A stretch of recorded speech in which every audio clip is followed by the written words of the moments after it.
कि सभी हमारे जो विद्वजन गुरु जी हैं उनको भी मैं धन्यवाद ज्ञापित करता हूँ। इन्होंने इस तरह का आयोजन का प्रयास किया और आयोजन कुछ हद तक सफल भी हुआ। और जितने भी छात्र हमारे बीच उपस्थित हैं मैं उनका भी शुक्रगुजार हूँ। उन्होंने विभाग के ऊपर कृपा की है, अपने ऊपर तो नहीं, विभाग के ऊपर कृपा की है, ताकि एक विभाग की जो प्रतिष्ठा है उसमें कम से कम 10 विद्यार्थी मेरे नजर आ रहे हैं। तो ये तीसरी बात मैं यह कहना चाहता हूँ कि जो भी विद्यार्थी इसमें नामांकित हैं वो अपने विषय के लिए सतत प्रयत्नशील रहें और अपने विषय के बारे में जानकारी रखें, अध्ययन रखें। सिर्फ थैला लेके महाविद्यालय आना और चला जाना ये आपके औचित्य को प्रदर्शित नहीं करेगा। आने वाला समय इस औचित्य के लिए आपको कोई प्रदर्शन या रिवार्ड देने वाला नहीं। तो जहाँ तक विषय रखा गया है ये औद्योगिक संबंध और कार्मिक प्रबंध के बारे में दिया गया है। तो जिस तरह से आप देखते हैं कि हमारे इतिहास है, अर्थशास्त्र है, समाजशास्त्र है, मनोविज्ञान है, उसी तरह से यह भी एक विषय है जिस विषय को हम लोग क्या किस नाम से जानते हैं? औद्योगिक संबंध एवं कार्मिक प्रबंध।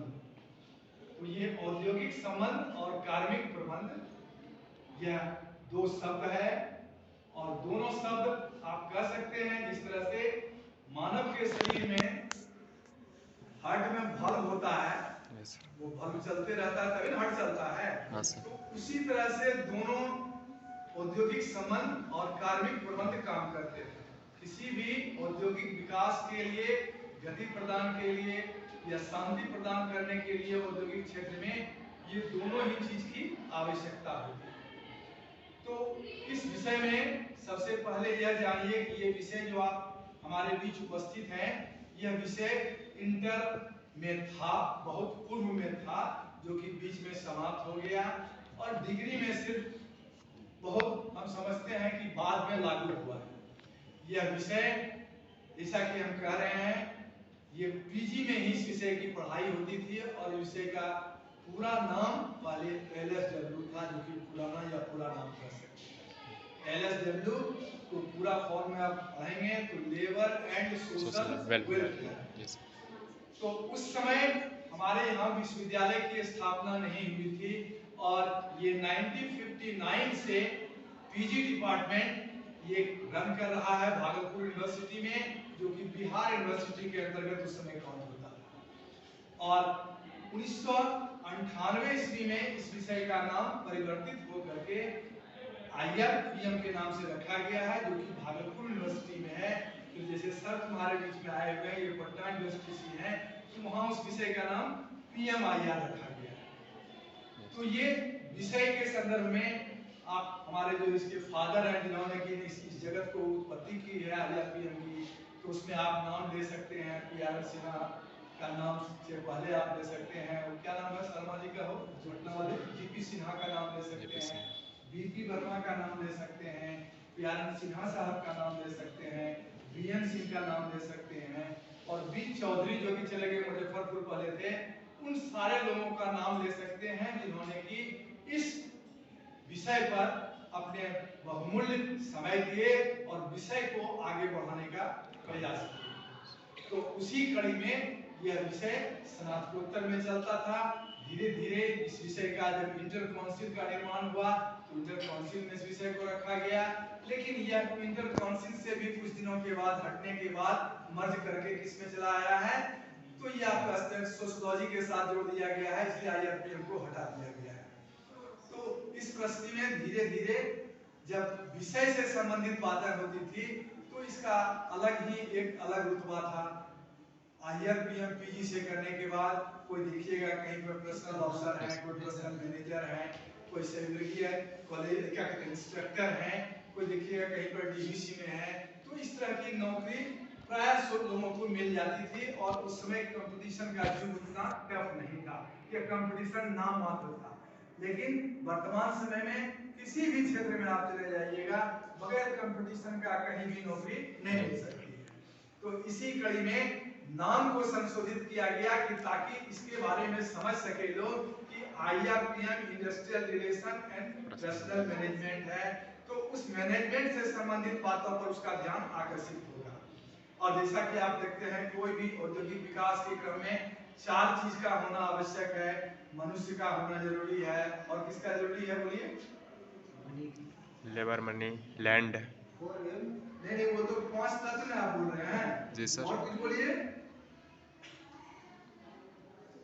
नहीं, क्या चीज का? आप देखते हैं माल का होना जरूरी है। माल मतलब कच्चा मटेरियल्स, गुड्स होता है।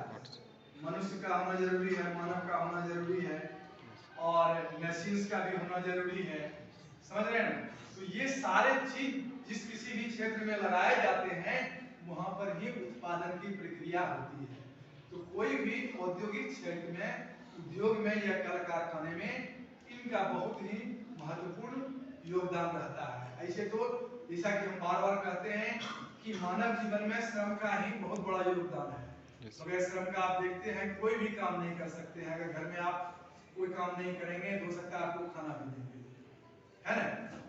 जब तक आप उस अवस्था में रहते हैं तब तक आपको भोजन देने के लिए तुम्हारा गार्जियन या तुम्हारे जो भी है सगे संबंधी वो तैयार होते हैं। लेकिन जैसे जैसे अवस्था बढ़ती चली जाती है तो उसको काम के प्रति उसको सचेत किया जाता है, जागरूक किया जाता है कि तुम्हारा यह कर्म है, इस कर्म को करो, इस कर्म के करने से ही फल की प्राप्ति होती है। और उसी कड़ी में आप देख रहे हैं कि आज चंद्रमा तक लोग जा रहे हैं, सूर्य पर लोग जा रहे हैं। ये किसका है? मानव के परिश्रम का फल है। जब तक मानव परिश्रम नहीं करेगा तब तक कुछ भी आर्थिक क्रियाएं संभव नहीं हो सकती हैं। इसलिए मानव के जीवन में बहुत बड़ा अहम योगदान है। तो ये जो सेमिनार आपको रखा गया है औद्योगिक संबंध और सहीवर्गीय प्रबंध, तो औद्योगिक संबंध यानी उद्योग के साथ किसका होता है? 2 दल का संबंध होता है, नियोजक या उद्योगपति कह सकते हैं, और श्रमिक के साथ संबंध होता है। और सहीवर्गीय या कार्मिक प्रबंध क्या होता है?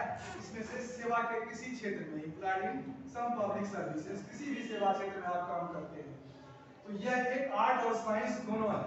समझ रहे हैं ना? कला और विज्ञान दोनों है। तो जहां जैसी युक्ति होती है तो हर एक क्षेत्र में सहीवर्गीय विभाग होते हैं। आप महाविद्यालय में पढ़ते हैं तो आपके लिए भी विभाग है जो कि आपका नामांकन लेता है, आपका सिलेक्शन करता है। ये सारी प्रक्रिया होती है। टीचर रहते हैं, उनका गवर्नमेंट है, पे है। अन्य क्षेत्र जो है ये सारे काम सहीवर्गीय विभाग करते हैं।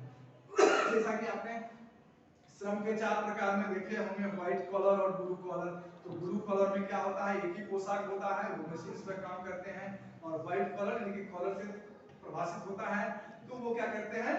वो कहां पर काम करते हैं? कार्यालय में काम करते हैं। तो उसी तरह सहीवर्गीय प्रबंध की भूमिका अहम होती है। ये किसी भी कल कारखाने में, ये कहीं भी होंगे, किसी भी सेक्टर में आप चले जाएंगे वो पर्सनल डिपार्टमेंट आपको मिलेगा ही, पर्सनल मैनेजर, पर्सनल मैनेजमेंट, ये सारे काम को करते हैं। तो औद्योगिक संबंध जो है ये हम एक उदाहरण दे रहे हैं कि जिस तरह से मानव के शरीर में बल्ब होता है उसी तरह से औद्योगिक संबंध और कार्मिक प्रबंध दोनों ही बल्ब के रूप में इस दिशा में तो औद्योगिक क्षेत्र में काम करता है, जो कि औद्योगिक विकास के लिए आवश्यक है। कोई भी औद्योगिक विकास जब तक औद्योगिक संबंध अच्छा नहीं रहेगा और सहीवर्गीय प्रबंध नहीं रहेगा तब तक वह विकास के रास्ते पर या विकास के पथ पर अग्रसर नहीं हो सकता। तो मैं इन्हीं के साथ विराम देता हूं। सर बताएंगे आपको डायग्राम के साथ क्या है औद्योगिक संबंध और